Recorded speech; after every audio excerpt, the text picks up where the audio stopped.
Hello दोस्तों, कर्ज, date ये हमारे जीवन को किस तरह से कंट्रोल कर लेता है, इसके जो रूट कॉजेज हैं उनको आज हम इस वीडियो में जानेंगे।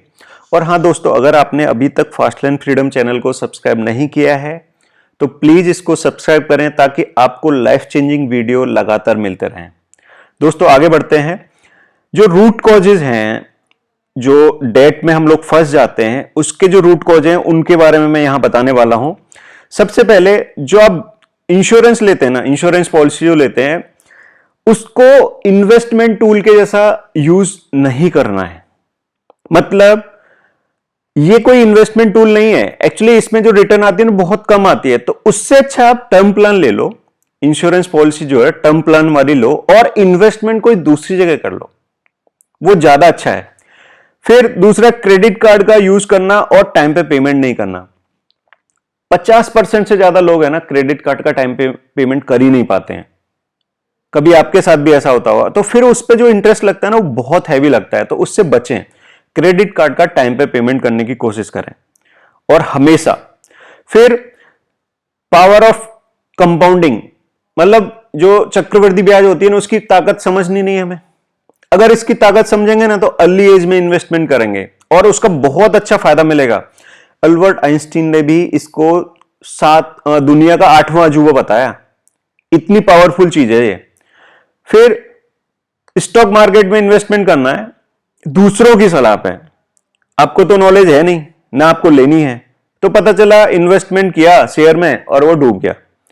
ठीक है, सिर्फ चीजें इस लॉजिक पे खरीदनी है कि सेल चल रही है। जो चीज की जरूरत नहीं वो भी खरीदनी है सेल में। बट पता है आपको, ऐसी सेल हर दूसरे महीने लगती हैं। आप खुद ही अपने आसपास देखना, हर 2 महीने पे आपको सेल के बोर्ड नजर आएंगे। ठीक है, फिर विदेश जाना है या इंडिया में कहीं बहुत मस्त जगह घूमने जाना है, बढ़िया सी जगह घूमने जाना है, जाना ही जाना है, क्योंकि आपका दोस्त या कोई आपका रिलेटिव या कोई आपके साथ में काम करने वाला ना, उसने मस्त फेसबुक या इंस्टाग्राम पे पोस्ट डाली है घूमने वाली, जहां वो गया हुआ है, तो वो गया है ना, तो आपको भी जाना है, भले आपकी जेब में पॉकेट में पैसे नहीं है। वीकेंड पे पार्टियां, 5 दिन काम 2 दिन पार्टी, बस ये सिस्टम बन गया है बढ़िया वाला। कोई बजट नहीं है, इमरजेंसी, कोई इमरजेंसी सिचुएशन आई ना तो मेरे पास पैसे नहीं, मैं कहीं से उधार लेके मैनेज कर दूंगा, अगले महीने सैलरी से आएगा ना उसमें से दे दूंगा। बच्चों की शादी पे ना पूरा खर्च कर देना, जो भी सेविंग थी बच्चों की शादी पे लगा दी, बस हो गया काम। ठीक है, कोई बीमा नहीं लेने का, मेडिकल वाला जो बीमा पॉलिसी होती है ना, कोई मेडिकल वाली इंश्योरेंस पॉलिसी या जो जिसमें आप मेडिकल कवर कर सके, उस तरह की पॉलिसी नहीं लेनी। उस तरह की कोई सिचुएशन बन गई ना, बस प्रॉब्लम आ गई। ठीक है, अभी सोना खरीद लिया, लिमिट से ज्यादा खरीद लिया, लॉकर में रख दिया, फिर पैसों की जरूरत पड़ी ना तो उस सोने को गिरवी रख दिया और गिरवी रखने के बाद उस पर ब्याज दे रहे हैं। भाई वाह, ये बहुत जबरदस्त चीज है, अवॉइड करो इस चीज को।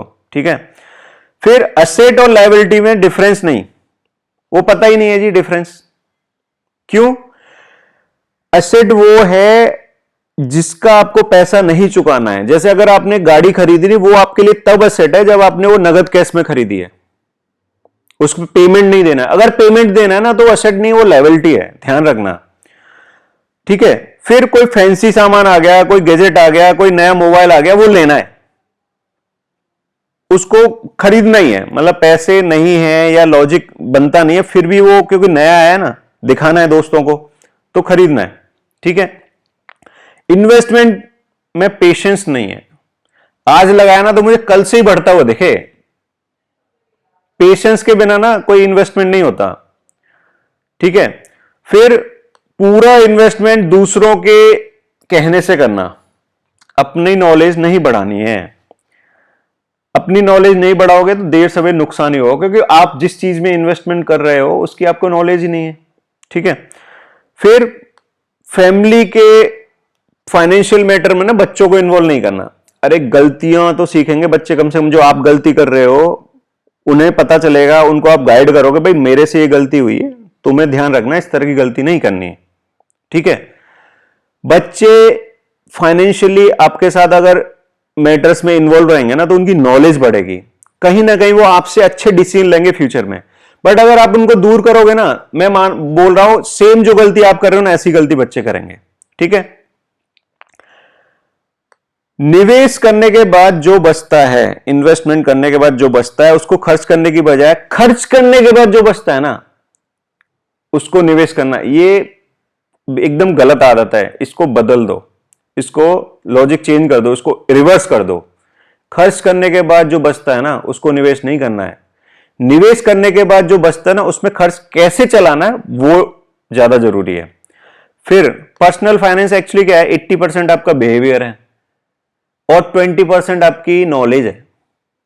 तो ये बिहेवियर है ना, अच्छे वाले डेवलप करो। ठीक है। और दूसरा एक ये चीज है ना कि जो उधार ले लिया, क्यों ले लिया? क्योंकि आपको कॉन्फिडेंस है कि मेरी जो सैलरी है ना, मेरी जो जॉब है वो स्टेबल है और सैलरी जो आएगी ना, मैं उससे इसको चुका दूंगा। भाई एडवांस में उधारी मत लो। ठीक है ना, ये अच्छी बात नहीं रहती। ठीक है। फिर सबसे अच्छे का दुश्मन सबसे बुरा नहीं होता, सबसे अच्छे का दुश्मन होता है बस ठीक है। इन्वेस्टमेंट किया, कहीं रिटर्न नहीं आ रहा, काफी टाइम हो गया रिटर्न नहीं आ रहा, ऐसा लग रहा है ठीक है यार, थोड़ा थोड़ा तो बढ़ ही रहा है, चेंज कर लो, कोई और अपनी नॉलेज बढ़ाओ, किसी फील्ड में किसी से नॉलेज गेन करो और दूसरी जगह इन्वेस्टमेंट करो। कम से कम ये जो चीज है ना, बस ठीक है, इससे तो बाहर आओ। ठीक है। इन्वेस्टमेंट नहीं करना यार, चल रहा है सब ठीक है। अरे इन्वेस्टमेंट करोगे तब इसकी पावर पता चलेगा। ठीक है। लाल चेहरे वाला बच्चा ये हम सबके अंदर है। ये कौन सा चेहरा है पता है? जो रोते हुए बोलता है मुझे ये चीज चाहिए, अभी चाहिए, अभी का अभी चाहिए। इस बच्चे को शांत करने के लिए ना हम बहुत सारे पापड़ बेलते हैं। अब ये बच्चा हम सबके अंदर है। हमें कोई चीज पसंद आ गई, पैसे हैं नहीं, हम 10 जगह से अरेंजमेंट करते हैं, क्योंकि हमें वो पीछे अंदर, हमारे अंदर जो बच्चा रो रहा है ना, उसको शांत करना है। इस चक्र से बचें। ये बच्चा ना आपको फाइनेंशियली पूरा डिस्ट्रॉय कर देगा। ठीक है। दूसरा, हम चीजें खरीदते हैं उन लोगों को दिखाने के लिए जिनको हम पसंद नहीं करते, बट हमें चीजें खरीदनी है, हमें दिखाना है उनको कि भाई देख मेरे पास ये चीज है। किसको दिखा रहे हैं? उस आदमी को जिसे हम पसंद नहीं करते, उसे हमें जलाना है। ठीक है। और ये एक नई फैशन, अभी जब हम सामान खरीदते हैं ना, हम ये नहीं पूछते कितने रुपए हुए जी, कितना बिल बना जी, हम पूछते हैं जी कितना डाउन पेमेंट है जी, 3 महीना है, 6 महीना है, 9 महीना है, 12 महीना है, 2 साल है, 5 साल है।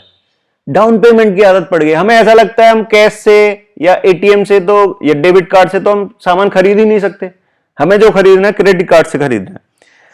क्रेडिट कार्ड का इतना असर है कि कॉलेज से जब बच्चा पास होकर निकलता है ना, ग्रेजुएशन करके, उसमें से बड़ी परसेंटेज में बच्चा ना जॉब लेने से पहले क्रेडिट कार्ड के चक्कर में फंस जाता है। ठीक है दोस्तों, ये वो कारण हैं जिनसे आपको बचना है। अपनी इन्वेस्टमेंट की नॉलेज बढ़ानी है, पावर ऑफ कंपाउंडिंग का यूज करना है। क्रेडिट कार्ड एक बहुत अच्छा हथियार है जिसको शानदार तरीके से यूज करना है, मतलब टाइमली पेमेंट करना है। ठीक है। आई होप आपको ये वीडियो इंसाइटफुल लगा होगा, कुछ अच्छा जानने को मिला होगा आपको। अगर वीडियो पसंद आया तो प्लीज लाइक करें, शेयर करें और कमेंट करना ना भूलें। Thank you.